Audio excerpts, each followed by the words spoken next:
तो मौजूदा विधायक जो धर्मपाल गोंदर इतने हैं, कर्मकांड उनकी सरकार में हुए। मैं तो दलित समाज से आता हूँ। पब्लिक जिसको चाहती है वो पब्लिक ही बनाती लोकसभा चुनाव संपन्न हो चुके हैं। अब बारी है विधानसभा चुनाव की। देखते हैं ताज किसके सर पे सजेगा। वहीं अगर बात करें सरकार की तो किसकी बनेगी है तो भविष्य के गर्भ में है, लेकिन नेता लोग अपना दावा ठोकने लगे हैं, अपनी टिकट की दावेदारी व्यक्त करने लगे हैं। आज उसी श्रृंखला में हम नीलोखेड़ी से उम्मीदवार की बात करेंगे। हमारे साथ हैं रघुमल भट्ट जी, जो भाजपा के वरिष्ठ नेता हैं और नीलोखेड़ी से टिकट के प्रबल दावेदार। हाँ, नमस्कार भट्ट साहब जी, आपका स्वागत है चढ़ती कला टाइम टीवी में। आप क्या कहना चाहेंगे? चढ़ती कला टाइम टीवी के सबसे पहले मैं दर्शकों को मेरा नमस्कार है, प्रणाम है। आपने हमें बुलाया उसके लिए आपके आभारी हूँ।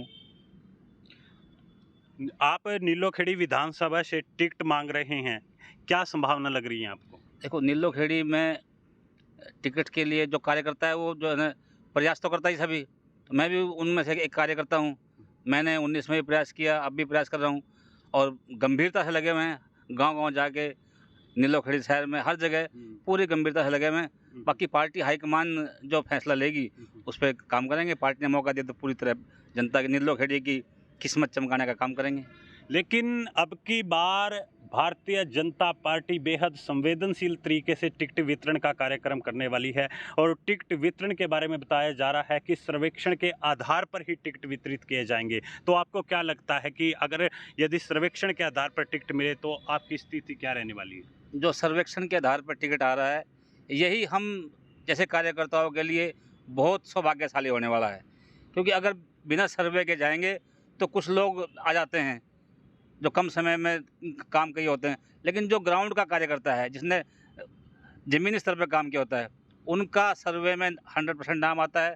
हम ग्राउंड पे हैं, भारतीय जनता पार्टी की लंबे समय से सेवा कर रहे हैं, तो निश्चित तौर पे अपना नाम आएगा। आप कोई सर्वे उठा के देखना, रघुमल भट्ट उसमें दिखाई देंगे। यदि बातचीत करें पार्टी की सेवा और विधानसभा के अंदर निरंतर अपनी उपस्थिति दर्ज कराने में बड़ी भिन्नता है। क्या आप पिछले 5 वर्षों से नीलोखेड़ी की जनता जनार्दन के मध्य थे? बिल्कुल जा रहे हैं जी, बिल्कुल हर जगह जाते हैं, हर कार्यक्रम में जाते हैं। हर तरह के कार्यक्रम हैं, दुख-सुख भी है, उनके ब्याह शादी भी है, मिलन भी है, पार्टी के कार्यकर्ताओं के नाते भी जाते हैं। तो जनता के बीच में हमारा बराबर संवाद है।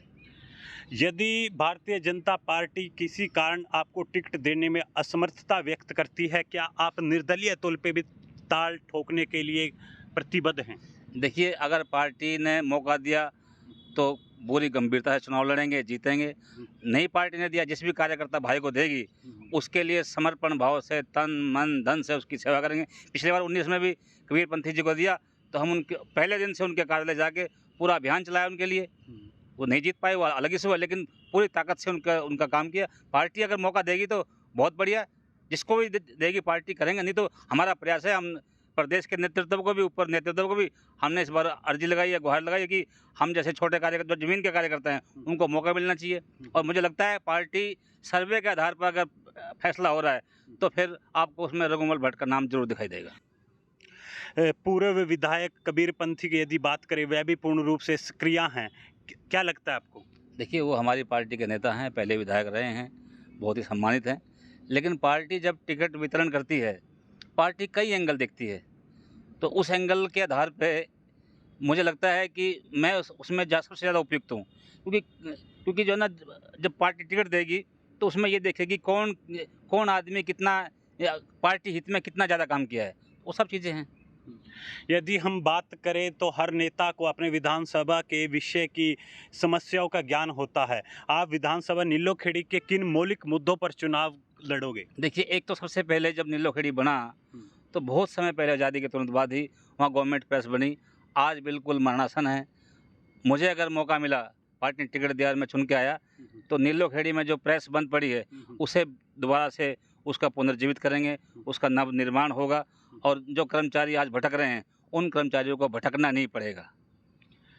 लेकिन हम वहीं देखें तो मौजूदा विधायक जो धर्मपाल गोंदर हैं, इन्होंने समर्थन दिया था भारतीय जनता पार्टी को, सरकार का हिस्सा रहे 4.5 साल, लेकिन अब वो कांग्रेस में चले गए हैं। आप किस दृष्टिकोण से देखेंगे? क्योंकि 4.5 साल तक उनके कार्यशैली में और उनके विकास में कहीं न कहीं विकास के हकदार भारतीय जनता पार्टी भी श्रेय लेगी। आप किस तरीके से उनकी आलोचना देखिए, करोगे? उन्होंने हमारी हमारी हमारी गवर्नमेंट को समर्थन दिया हुँ, और हमारे मुख्यमंत्री चाहे पहले मनोहर लाल जी थे, हुँ, हुँ, तो जितना जो उन्होंने काम बताए, हुँ, हुँ। खूब काम किए हैं। लेकिन काम वो भारतीय जनता पार्टी की सरकार ने किए हैं, उनको केवल उनका समर्थन की वजह से। नहीं, फिर वो ऐसा नहीं कि जो आप श्रेय किसको देंगे भारतीय इसमें? जनता पार्टी को देंगे, हमारे मुख्यमंत्री को देंगे। हमारे मुख्यमंत्री ने काम कराए हैं। जितना फंड उनको मिला है, जो भी काम किए, चाहे वो सब डिवीज़न बना हो, तो इसमें विधायक की भूमिका नगण्यता है। वो तो मुख्यमंत्री तो फैसले करते हैं। मुख्यमंत्री काम देते हैं, विधायक तो प्रयास करता है। तो प्रस्तावना भी तो दी होगी। नहीं, प्रस्तावना तो देते हैं। जो विधायक चुन के आता है अपने इलाके से, वो प्रस्तावना देता है, लेकिन मुख्यमंत्री पे डिपेंड करता है ना कि उसको कितना वो करना है। हमारे मुख्यमंत्री और खासकर मनोहर लाल जी का तो ऐसा रवैया था कि उन्होंने सबको एक आंख से देखा है। वो संत प्रवृत्ति के आदमी थे। उन्होंने कभी भेदभाव नहीं किया। वो तो 90 के 90 हलकों में उनके पास तो कोई कांग्रेस का विधायक आया तो उसको भी उन्होंने काम किया, उसके हलके में भी काम किया है। ऐसा नहीं कि बीजेपी का काम किया है। उन्होंने पूरे हरियाणा का समान विकास करने का प्रयास करा है। कांग्रेस पार्टी हिसाब मांग रही है 10 सालों का। ऐसे जी कांग्रेस पार्टी क्या हिसाब देगी? हमसे क्या मांगेगी? उसको खुद हिसाब देना चाहिए। जब मुख्यमंत्री हुड्डा बने थे, उसके बाद जितने कर्मकांड उनकी सरकार में हुए, मैं तो दलित समाज से आता हूँ, तो भूपेंद्र हुड्डा जवाब दे। गोहाना में पूरी की पूरी वाल्मीकि बस्ती फूँक दी गई, आग लगा दिया। मिर्चपुर में पूरा मोहल्ला फूँक दिया। एक विकलांग बेटी, एक बाप को जिंदा जला दिया गया। क्या भूपेंद्र हुड्डा उसका जवाब देने को तैयार हैं?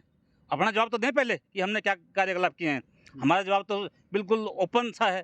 मनोहर लाल ने तो ओपन कहा था कि हम तो जो है ना बराबर समान विकास, और एक नारा दिया था, हरियाणा एक, हरियाणवी एक, सबके लिए काम किया है।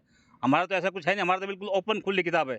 वो अपना हिसाब दें, उन्होंने 10 साल में कितने कितने उल्टे सीधे काम किए हैं। उनकी तो गोहाना कांड में तो उनकी जो उन्होंने किरकिरी कराई है पूरे हरियाणा की, पूरा वर्ल्ड ने उन पर थू किया है। अगर हम नैतिक आधार पे देखें तो मनोहर लाल खट्टर और नायब सैनी के बीच का तुलनात्मक अध्ययन करें तो आप किसकी कार्यशैली को श्रेष्ठता दर्ज कराएंगे? देखिए, हर आदमी का अपना कार्य करने का अपना अंदाज, अपना तरीका, हर आदमी अपने तरीके से सोचता है। मनोहर लाल जी का अपना तरीका था, नायब सैनी जी का अपना तरीका है। किसकी कार्यशैली ज़्यादा बेहतर है? देखिए, लेकिन आज के समय जो नायब सैनी जी ने मुख्यमंत्री आवास खोल दिया आम पब्लिक के लिए, लोग जा रहे हैं, उनसे मिल रहे हैं।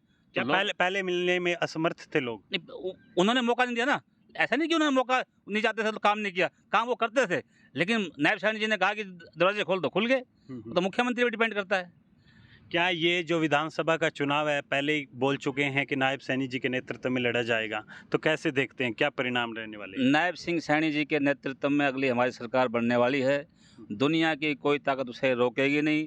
जिस प्रकार का माहौल नायब सैनी जी ने हरियाणा में तैयार किया है, सारी पार्टियों के छक्के छुड़े हुए हैं। कांग्रेस के नेता जो है एक दूसरे के कानाफूसी कर रहे हैं कि इसका तोड़ ढूंढा जाए, लेकिन नायब सैनी जी का तोड़ नहीं वो ढूंढ पा रहे हैं। नायब सैनी आम पब्लिक में उतर चुके हैं और पब्लिक जिसको चाहती है वो पब्लिक ही बनाती है।